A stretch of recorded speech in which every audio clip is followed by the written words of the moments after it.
بسم اللہ الرحمن الرحیم رب زدنی علما۔ السلام علیکم جماعت اول۔ آج ہم اردو گرامر کی کاپی میں ایک سرگرمی لکھیں گے جیسے ہم نے کل لکھی تھی۔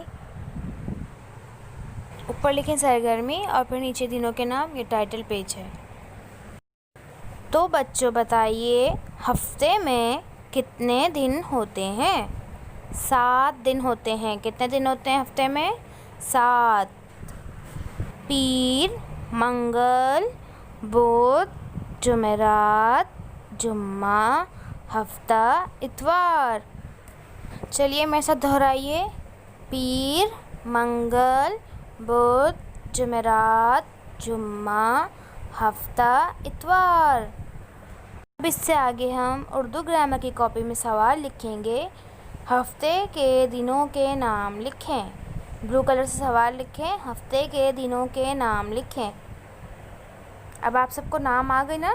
پڑھنے بھی اور لکھنے بھی۔ ان کو اپنی کاپی میں لکھیں گے ہم اس طریقے سے: پیر، منگل، بدھ، جمعرات، جمعہ، ہفتہ، اتوار۔ پینسل سے آنسر لکھیں گے۔ لکھ لیا؟ اور پھر آپ کا یہ ہوم ورک ہے، بہت ہی آسان ہے۔ سوال ہے دنوں کے نام ترتیب سے لکھیے۔ اب آپ کو بتانا ہے پہلا جو دن ہوتا ہے اس کا نام کیا ہے، پیر ہے یا پھر بدھ۔ اس کو ترتیب سے لکھیں گے اپنی کاپی میں ڈیش میں۔ اوکے اسٹوڈنٹس، اللہ حافظ۔